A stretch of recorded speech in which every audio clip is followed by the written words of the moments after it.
Aujourd'hui, 14e vidéo du jeu questions-réponses sur la médiumnité. Et aujourd'hui, je vais vous parler de vos guides. Alors, pourquoi est-ce que je vous parle de vos guides? Parce qu'il y a un enfant qui a posé une question intéressante. Je ne vais pas répondre qu'à sa question, mais je vais développer un peu plus. Et sa question, c'était, est-ce que quand nos guides sont là, des personnes qu'il a connues, par exemple, de son grand-père, par exemple, qui sont un de ses guides, est-ce que quand mon grand-père est là, comme guide, est-ce que le jour où il va se réincarner, est-ce qu'il est toujours mon guide? Eh bien honnêtement, je n'ai pas la réponse. Je ne l'ai pas expérimenté.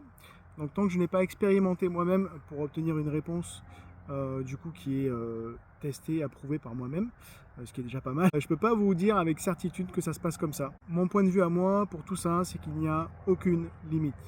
D'accord? Les seules limites que nous avons, ce sont celles que nous nous imposons à nous-mêmes et celles qu'on nous a imposées à l'extérieur. Pour moi, il n'y a pas de cadre, il n'y a pas d'étiquette, il n'y a pas de case. Ok, tout ça, c'est de la liberté. Donc, pour ma part, si je devais donner mon avis, je dirais que oui, c'est possible. Pourquoi est-ce que je vous dis ça? C'est parce que il arrive assez régulièrement que dans mes canalisations avec les gens, il y ait parfois des guides qui viennent les rejoindre et ces guides, ils sont parfois vivants. Donc ça veut dire sur Terre en même temps qu'eux, et ils sont aussi leurs guides. Ce qui voudrait dire que du coup, ils peuvent être à la fois incarnés en tant qu'être physique, vivant, et à la fois être âme, évidemment, et surtout guide, et avoir un impact aussi dans le subtil pour les personnes sans qu'eux ils s'en aperçoivent.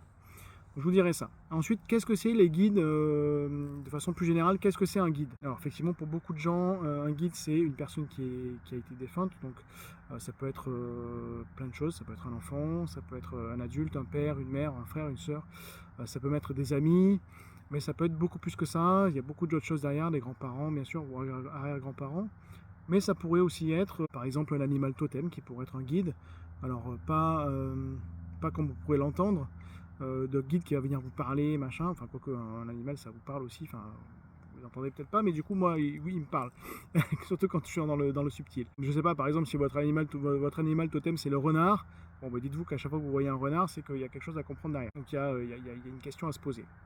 Quand il vient vous voir, mais vous accompagne et il y a une signification derrière le renard, les animaux totems, donc là on est plus effectivement lié au chamanisme, mais pourquoi se limiter au chamanisme, hein? Moi je ne suis pas pratiquant de chamanisme, même si ça se rapproche un peu quand même finalement. Les animaux totems. Ensuite, ça pourrait être des anges, ça pourrait être des archanges, ça pourrait être des divinités. Effectivement, ça demande du coup une certaine ouverture d'esprit, ok, que de toute façon, si vous venez en canalisation, vous devez avoir, ou vous avez, j'imagine. Ça pourrait être très bien d'anciens dieux grecs, d'anciens dieux égyptiens. Moi, il m'arrive souvent de travailler avec des dieux égyptiens ou des dieux grecs. C'est pas rare du tout. C'est pas rare non plus que je vois Jésus, Marie, ou que j'aille directement à la source. Donc, je dis la source, pas Dieu véritablement, parce que c'est pas une personne en soi, mais c'est plutôt un ensemble de choses. Donc là, je ne reviendrai pas là-dessus. Je pourrais peut-être revenir dessus s'il y a des questions par rapport à ça, par rapport à la source. En tout cas, je peux en parler, ça ne me dérange pas, mais c'est pas l'objet d'aujourd'hui. Ensuite, qu'est-ce que ça pourrait être d'autres guides? Ça peut être par exemple votre famille d'âme, des gens qui font partie de votre famille d'âme, que vous ne connaissez pas de famille d'âme, que vous ne connaissez pas dans cette vie, et que vous avez connu dans d'autres vies, que vous avez connu quand vous étiez à la source peut-être. Ce sont des gens qui ont une signature vibratoire qui est à peu près identique à la vôtre, et qui ont à peu près les mêmes missions de vie, et qui vont pouvoir vous apporter des enseignements, qui vont pouvoir vous apporter des informations sur quelle est votre mission de vie, quelles sont vos capacités, comment les développer. Voilà, on sait aujourd'hui qu'il y a plein de familles d'âmes différentes, et chacune a ses capacités, on va dire, même si tout le monde a un peu toutes les capacités. Bon, je ne sais pas si c'est très clair tout ça, mais moi ça me semble plutôt clair. Donc les guides, il n'y a pas de limite par rapport à ça. Comment connaître ces guides, après comment les contacter, comment les reconnaître, comment savoir que ce sont nos guides. Bon, déjà, la première solution qui est la plus simple, c'est lorsque vous faites une méditation assez longue. Là, il y a des grandes chances que vous puissiez vous connecter à vos guides, ou à certains de vos guides, hein. À savoir que vous n'avez pas forcément toujours les mêmes tout au long de votre vie. Il y a peut-être des moments où vous aurez certains guides, d'autres moments où vous aurez d'autres guides. Ça va dépendre de votre évolution, de là où vous en êtes dans votre développement. Et tout ça, c'est juste. Après, effectivement, quand vous faites une séance avec moi, il y a 99% de chances et demie qu'il y ait des guides qui viennent à vous. Donc ça peut être des animaux, ça peut être des anges, des archanges, et souvent des défunts évidemment qui viennent vous prêter main forte et vous dire qu'ils sont présents pour vous et vous apporter du coup du soutien et de l'amour pendant ce voyage que vous allez faire avec moi, parce que c'est ces voyages qui sont parfois éprouvants, et qu'il est important d'avoir du soutien et de l'amour qui est donné pendant tout ce voyage. Bon, je pense que j'ai fait le tour. Si vous avez d'autres questions par rapport à ça, surtout posez-moi vos questions.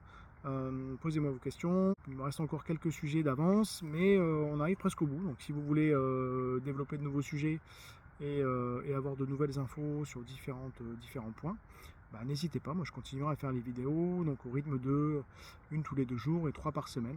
Donc profitez-en. Bien sûr, tout ce que je vous annonce et tout ce que je vous dis, bah, ça reste ma vision à moi, hein, évidemment, tirée de mon expérience à moi et de mes enseignements ou des enseignements que j'ai reçus. Quand je parle d'enseignements que j'ai reçus, je parle des enseignements que j'ai reçus dans le subtil, hein, pas dans le monde physique. Voilà. Je vous remercie pour votre soutien, pour votre suivi et je vous dis à très bientôt.